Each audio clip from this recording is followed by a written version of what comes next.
네, 안녕하세요. 네, 다음 차례는 저희 IMG 파이낸스 애널리스트 제이슨이라고 하고요.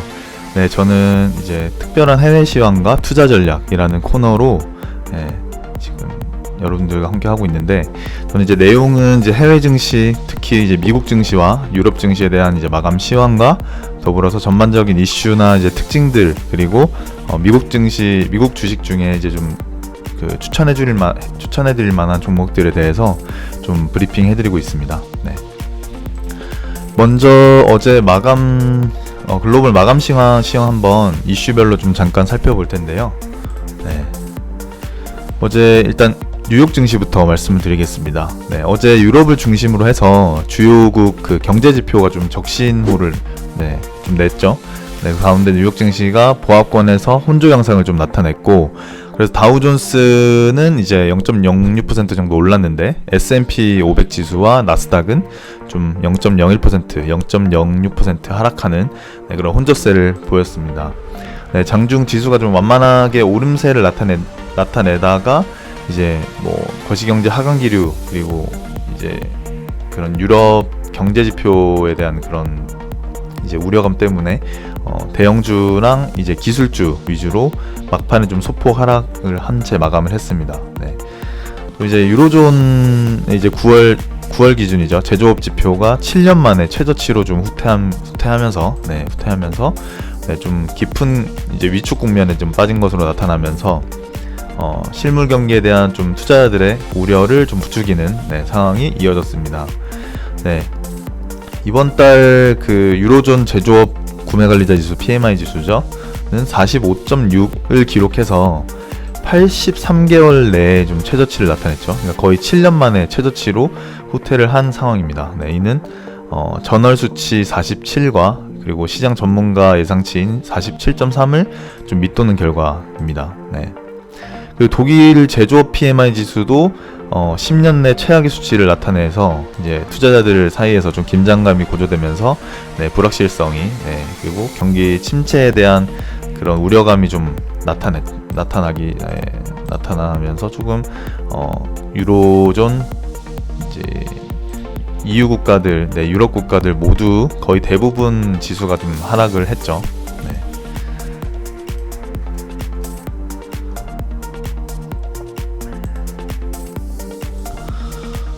중국도 비슷한 지금 상황인데, 근데 중국 쪽은 오히려 좀 우려와 달리 이제 경제 지표들이 조금 괜찮게 나오면서 좀 긍정적인 방향으로 좀 가고 있는 것 같습니다.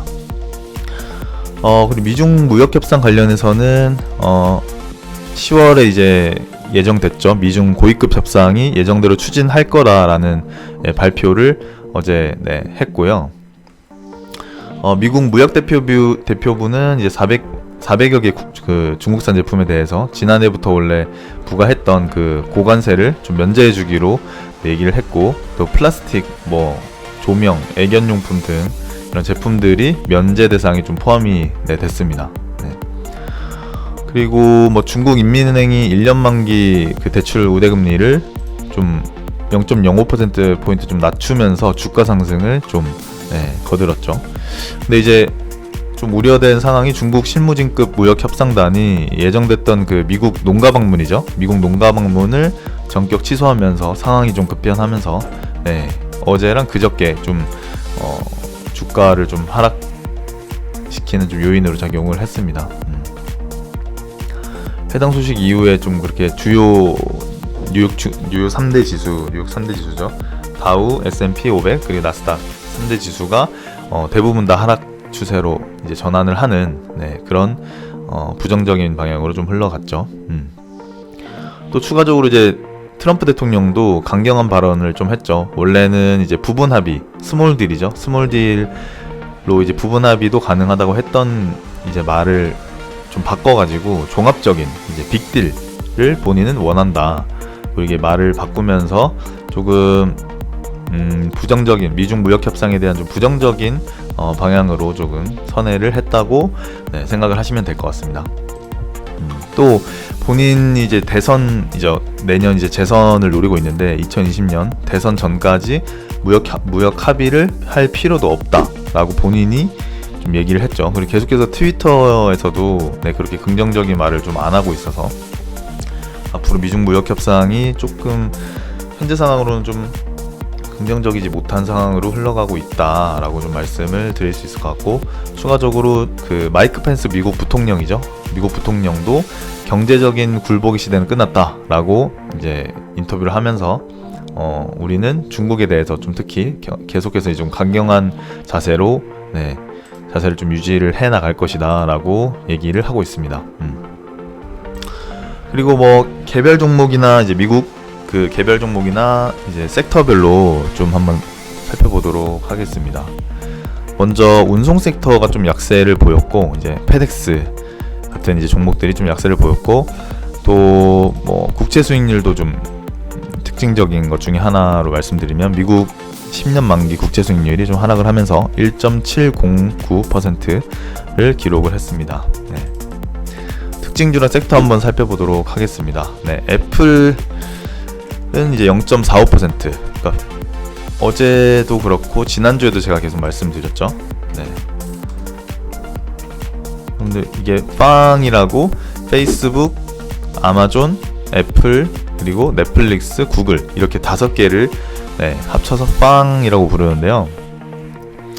요 5개 종목이 이제 시총 상위 종목들이고, 또 이제 미국 뉴욕 증시를 이끌어 나가는 이제 이제 등치 큰 기업들이라고 생각을 하시면 될 것 같고, 이 빵 종목들이 주가 지수를 조금 많이 좌지우지하는 그런 모습을 보일 수 있다. 상식적으로도, 상식선에서도 좀 이런 건 좀 알아두시면 좋을 것 같네요.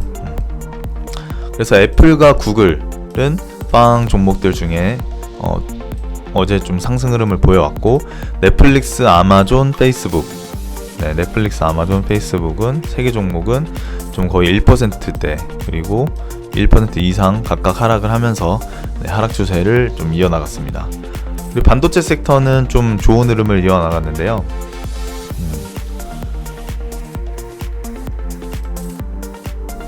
반도체 sek터는 뭐 어떤 종목들이 있을까요? 램 리서치 한번 적어볼게요.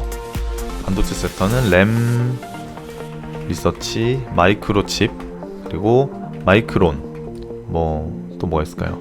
브로드컴 종목들, 이런 종목들이 대표적으로 있는데, 이런 종목들이 좀 어제 좀 반도체 지수를 좀 끌어올렸고, 주가 상승을 조금 부추기는 역할을 했습니다. 그래서 이제 필라델피아 반도체 지수죠. 필라델피아 반도체 지수도 0.96% 정도 상승을 했습니다. 최근 또 이제 양호한 흐름을 보였던 헬스케어 섹터의 주가는 조금 하락을 했는데, S&P 500 지수군 내에 이제 속한 그 11개 섹터죠. 11개 섹터 중에 헬스케어 섹터가 0.61% 정도 하락하면서 11개 sek터 중에서 좀 가장 낙폭이 컸습니다. 그리고 운송 관련주 아까 그 섹터는 제가 말씀드렸듯이 미중 무역 협상이 조금 부정적인 방향으로 가면서 페덱스, UPS 등 이제 운송 관련 종목들은 좀 일제히 하락하는 모습을 보였습니다. 제가 지난번에도 잠깐 말씀을 드렸는데, 좀 주목해야 될 종목들, 관심주. 그러니까 우리나라도 좀 마찬가지긴 해요. 우리나라도 마찬가지고 중국도 마찬가지인데, 항공 우주 방위 산업 종목들에 대해서 좀 주목을 해야 될 필요가 있다, 제가 그렇게 말씀을 계속 드렸는데, 지금 자체도 사실은 어느 정도 고가 권역에 있다라고 말씀을 드릴 수 있을 것 같은데, 그래서 한번 눌림을 주거나 아니면 좀 조정 국면을 거친 뒤에 거칠 때 조금 매수를 그 투자를 해보시는 그런 이제 투자 의견을 좀 드릴 수 있을 것 같은데요. 이제 왜 특히 미국 항공우주 방위산업에 좀 관심을 가져야 되는지 제가 좀 잠깐 말씀을 드려보겠습니다. 일단은 항공우주 방위산업이 공급에 대해서 일단 대략적으로 좀 말씀을 드리면 저희가 1950에서 60년대 그리고 70년대까지 미국과 소련이 대립을 했죠. 미국과 소련, 구소련이죠. 지금 뭐 러시아인데 러시아보다는 좀 더 등치가 컸던 그런 이제 주체죠. 이렇게 대립을 했어요. 대립을 했는데 서로 이제 냉전 시대 때 어땠어요? 전쟁도 거치고 전쟁 이후에 군비 경쟁이 조금 심화가 됐죠. 군비 경쟁이 좀 심화되면서 서로 국방력이나 이제 무기 개발하고 그런 이제 국방비 지출 예산이 기하급수적으로 증가를 했었죠. 네. 이제 그때 그렇게 했었던 냉전 시대 이후에 군비 경쟁이 역대 최고치로 지금 기록을 하고 있습니다. 네. 뭐 주체가 어떻게 되겠어요? 미국, 중국, 또 어떻게 되세요? 러시아, 그리고 뭐 주요 국가들 영국, 프랑스 등이 있겠죠. 근데 주요 이제 국방비를 가장 크게 담당하고 있는 게 미국이고, 그리고 그 다음이 중국, 러시아 이렇게 순위 되는데, 그러면은 우리나라도 마찬가지겠지만 이제 미국은 계속해서 국방 예산이 증가를 하고 있고, 이제 국방력 개선 이 사업에 대해서는 이제 모든 국가에 있어서 좀 국가 수건 산업이라고 할 수 있죠. 왜냐면 국방이 안 되고 국가 방위가 안 되면 뭐 계속 이제 외세 침략을 당하고, 그러면 이제 외세 침략이 이루어지고 이제 국방력이 약하면 어때요? 경제나 정치도 사실 무너질 수밖에 없는 거죠. 네, 계속 그런 역사를 반복을 해왔고, 그렇기 때문에 국가의 힘이 경제력에도 있지만 이제 국방력에도 있기 때문에 이제 큰 축이 될 수 있잖아요. 이제 국가의 힘이라고 생각을 했을 때 어떤 분야가 중요하냐 했을 때 뭐 경제력이나 아니면 국방력 이렇게 두 개의 축을 이제 크게 꼽을 수 있겠는데요. 그래서 이제 그런 이제 중요한 포션을 차지하기 때문에 항공우주랑 방위산업을 조금 주목을 해야 된다. 조금 더 디테일하게 말씀드리면은 특히 이제 미국은 우주산업이죠. 우주산업으로 우주산업에 대한 조금 이제 그런 포션이, 그리고 뭐 그런 자금 투입, 그리고 주목도가 좀 계속해서 이제 증가를 하고 있죠. 그래서 우주산업에 있어서 미국이 차지하는 비중이 전 세계 시장의 33%예요. 전 세계 시장에 특히 이제 항공 우주 분야에 미국은 33%나 차지하고 있다. 그러니까 항공 우주 분야에 있어서 전 세계의 3분의 1, 그러니까 그 비중도 그렇고 이제 그런 뭐랄까요? 지출을 하고 있는 그런 예산, 투입하는 자금도 그렇고 33%, 그러니까 3분의 1에 해당되는 그런 비중을 차지하고 있다. 그리고 이어서 중국, 러시아, 인도도 치열한 경쟁을 하고 있다라고 지금 말씀을 드릴 수 있을 것 같은데요. 그러니까 마찬가지로 중국, 러시아, 인도도 국방비 지출이 어마어마하겠죠. 계속해서 증가하는 추세고요. 그래서 뭐 전 세계 3억 5천만 달러 우주항공 산업, 지금 현재 기준으로 그런 시장에서 미국이 차지하는 비중이 아주 높다. 그래서 이제 미국 관련해서는 미국 그 항공우주 방위산업 관련해서 관련 종목들이 계속해서 신고가를 경신하고 고가 권역으로 이제 상승 추세를 계속해서 이어나가고 있어요. 특히 이제 우주항공 분야에 있어서 앞으로 이제 정부 지출이나 지원이 점점 더 이제 증가세를 이어나갈 것으로 예상이 되고 있습니다. 여러분도 아시겠지만 이제 미국, 중국 등 주요 군사 강국들의 국방예산은 예산이 왜 계속해서 증가를 하고 있을까요? 아까 말씀드린 것처럼 그만큼 국가 방위 산업이 중요하다라고 말씀을 드릴 수 있을 것 같고, 특히 중국에 있어서 국방 예산 이제 증가 추세를 보면은 10년 동안에 3배 곱하기 3배 가까이 뛰었죠. 미국도 이제 마찬가지인데 미국은 3배까지는 뛰진 않았지만 해마다 이제 국방 예산을 기하급수적으로 늘리고 있다. 이렇게 보시면 얼마나 경쟁이 심한지 좀 아실 수 있을 것 같습니다. 한번 하나씩 좀 살펴보면은 국방 예산을 한번 비교를 해봤어요. 비교한 이제 그래프인데 보시면 미국은 684조, 우리나라 원화 기준이에요. 원화 기준 684조고 중국 기준으로는 171조, 거의 뭐 4배 정도 되는 거죠. 거의 정확히 4배네요. 네. 또 일본 같은 경우에 51조, 우리나라는 40조. 우리나라도 일본에 비하면 사실 뭐 분단 국가라서 그런 점이 있긴 하지만 일본에 비해서 그렇게 많이 떨어지진 않죠. 근데 이제 일본 같은 경우에는 지금 헌법을 개정해서 아베 총리가 헌법을 개정해서 이제 자위대, 그러니까 방어 국가를 방어하는 그런 경찰 수준, 그러니까 군대라고 할 수 없죠, 사실 아직까지는. 그런 군대에서 방어만 할 수 있는 그런 목적의 군대에서 이제 좀 공격까지도 할 수 있는 공격까지도 할 수 있는 그런 이제 군대로 조금 개편을 하고 싶고 그 관련된 이제 법도 개정을 하려고 지금 움직임을 보이고 있죠. 그래서 어쨌든 이제 각 국가별로 주요 국가들은 군비를 아주 기하급수적으로 늘리고 있다. 뭐 중국도 아까 말씀드렸듯이 10년 만에 거의 3배 가까운 군비 지출을 증가를 시켰다라고 말씀을 드릴 수 있을 것 같네요. 미국도 지금 보시면 거의 뭐 20% 정도 가까이 2년 만에 20% 정도 가까이 올랐죠. 중국이 굉장히 이제 미국에 비해서는 그 증가폭이 이제 크기 때문에 미국 입장에서는 조금 급격한 좀 급속도로 이제 따라오는 그런 중국을 조금 견제를 하고 있는 모양새죠. 그래서 최근에 더욱 이제 군비 지출 증가를 조금 국방 예산을 좀 증가를 시켰다.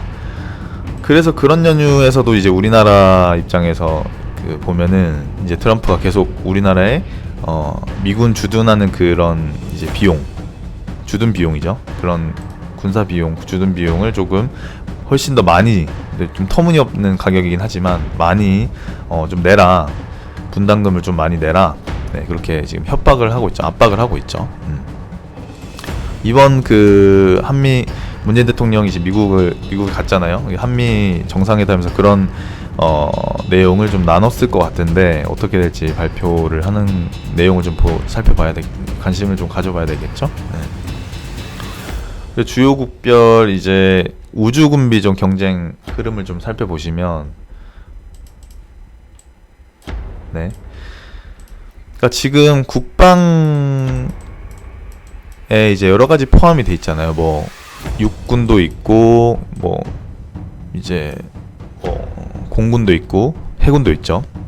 근데 이제 앞으로 아까 말씀드린 것처럼 포션이 계속 커질 분야는 육군이나 해군보다는 공군, 즉 그리고 우주항공에 대한 그런 비중이 훨씬 더 커질 거예요. 왜냐하면 우주에 대한 이제 그런 개발 투자가 확대되면서 우주군 그리고 우주항공 이런 산업에 대한 이제 정부 지출이나 투자가 급격하게 증가를 하게 되겠죠.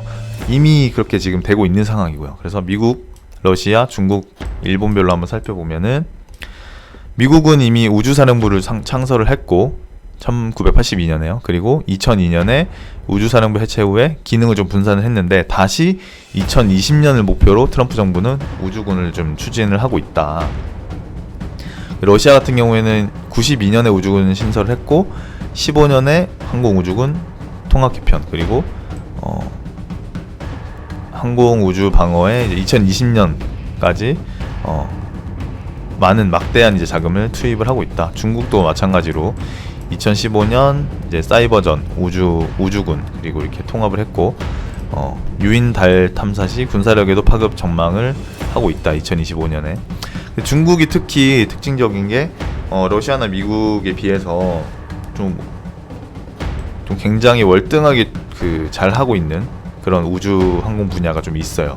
그래서 우주 항공 분야에 있어서는 미국이 지금 절대 강자가 아니다. 절대 강자라고는 정확하게 할 수 없다.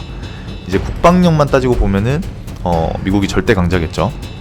뭐 이렇게 다 합쳐도 아마 미국한테 안 될 텐데 우주항공 분야에 대한 기술이나 그런 분야에 있어서는 뭐 중국이나 러시아가 각각 미국에 비해서 좀 더 월등하게 가지고 있는 기술도 뭐 생각보다 많고 그런 분야가 좀 나눠져 있다라고 말씀을 드릴 수 있을 것 같아요. 일본도 마찬가지고요. 일본도 기술력에 있어서는 미국이나 러시아, 중국에 뒤처진다고 할 수는 없을 만큼 좋은 기술력을 좀 가지고 있죠. 우리나라는 그에 비하면 우주 항공 분야에 있어서는 아직 걸음마 단계라고 할 수 있고 계속해서 좀 발전을 했으면 좋을 것 같네요. 그리고 그래서 이제 미국, 프랑스는 이미 우주군 창설을 조금 했고, 특징적인 게 프랑스도 그렇죠. 그리고 미국, 프랑스는 우주군 창설을 이미 한 상태고, 중국, 러시아 우주군도 이제 창설을 준비를 하고 있다. 근데 이미 창설을 준비한다기보다는 창설을 했는데 그걸 좀 더 구체화시키고 디테일하게 지금 손을 보고 있다라고 생각을 하시면 될 것 같아요. 그래서 정리를 하자면 미국, 러시아, 중국 할 것 없이 주요 국가들은 국방비, 특히 우주 항공 관련된 그런 이제 군비 지출, 국방 예산 지출을 막대한 자금을 좀 투입을 해서 증가시키고 있다, 증가 추세에 있다라고 말씀을 드릴 수 있을 것 같고, 이제 관련해서 미국 주식 중에 개별 주식 중에 우주항공 방위산업 관련해서 주식을 좀 추천을 해드리자면 흐름을 보면서 한번 하나씩 좀 살펴볼게요. 첫 번째는 보잉사입니다. 보잉사.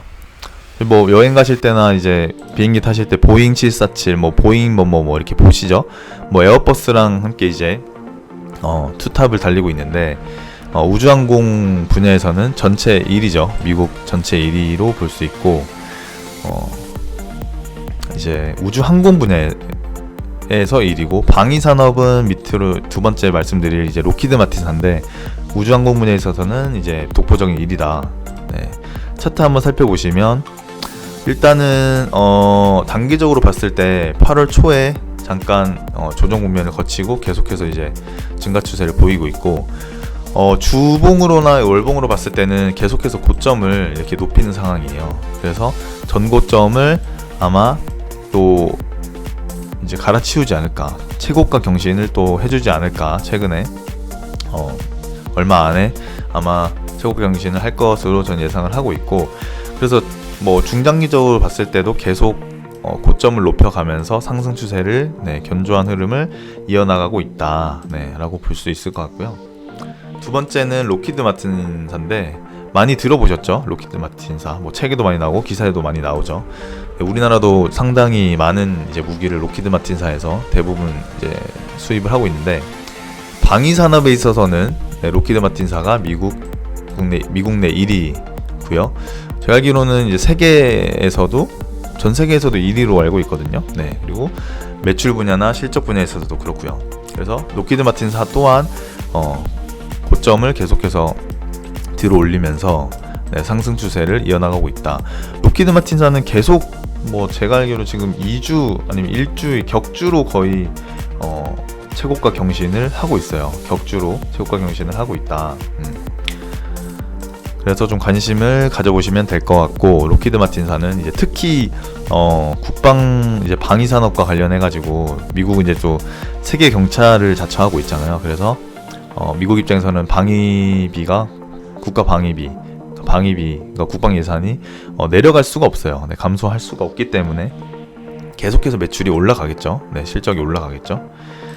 그리고 미국뿐만 아니라 전 세계에서 이제 또 수입을 하고 있기 때문에 그 무기를 수입을 하고 있기 때문에 매출은 그러니까 장기적으로 봤을 때 떨어지기는 힘들다라고 말씀드릴 수 있을 것 같고, 마지막으로 살펴볼 종목은 조금 잘 모르시는 이제 기업인데, 근데 이제 토마호크 미사일 하시면 좀 아실 거예요. 토마호크 미사일을 생산하는 노스럽 그루만이라는 기업인데, 노스럽 그루만도 마찬가지로 그 산업 자체랑 방위 산업 자체랑 흐름을 같이 하고 있죠.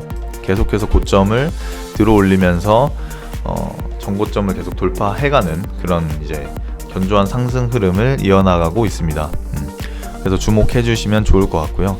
개인적으로는 보잉사나 로키드 마틴보다는 노스럽 그루만을 조금 더 추천을 해드리고 싶어요. 그렇게 이제 큰 비중을 가져가시기보다는 이제 이렇게 눌림을 줄 때마다 조금씩 이제 분할로 매수를 하는 그런 전략을 가져가시면은 수익률에 있어서 조금 도움이 되시지 않을까. 네.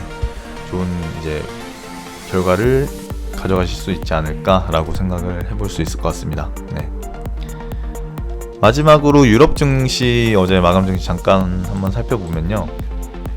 유럽 증시는 제조업이나 아까 잠깐 전체적인 요약 브리핑 드릴 때 말씀을 드렸는데 제조업 등 경제 지표가 좀 부진을 하면서 전 국가가 하락한 걸로 저는 봤거든요. 어제 확인을 했는데 거의 뭐 대부분 국가가 좀 증시가 하락 마감을 했고요. 이제 특히 유로존이랑 이제 독일, 프랑스에서 이제 구매관리자 지수 (PMI) 지수가 예상치보다 하회를 하면서 네, 전체 국가가 좀 하락을 하는 추세를 좀 이어나갔습니다. 은행 지수는 특히 이제 2.8% 정도 하락을 하면서 왜냐면 이제 그 지표 자체가 경제 지표 자체가 좀 안 좋게 나오기도 했고 그런 영향으로 은행 지수가 좀 대폭 하락을 했습니다. 그리고 또 한 가지 요인 중에 하나가 미중 무역 협상에 대한 좀 지속적인 우려감, 그리고 중국 방문단이 대표단이 어때요? 협상단이 이제 농가 방문을 이제 앞두고 갑자기 좀 빨리 취소를 하게 되는, 빨리 돌아가게 되는 그런 조금 부정적인 이슈가 생기면서 좀 우려감이 좀 증폭이 됐다. 그래서 유럽 증시는 어제 일제히 하락 마감을 했다라고 말씀을 드릴 수 있을 것 같습니다. 네. 지금 여기까지 저는 이제 특별한 해외 시황, 특히 이제 미국, 유럽 시황, 그리고 종목 추천 관련해가지고 여기까지 방송을 마무리하겠고요. 네, 내일도 좋은 정보로 9시부터 다시 방송을 시작하도록 하겠고 오늘도 성투하시고 좋은 하루 되시기 바랍니다. 여기서 방송 마무리하도록 하겠습니다. 감사합니다.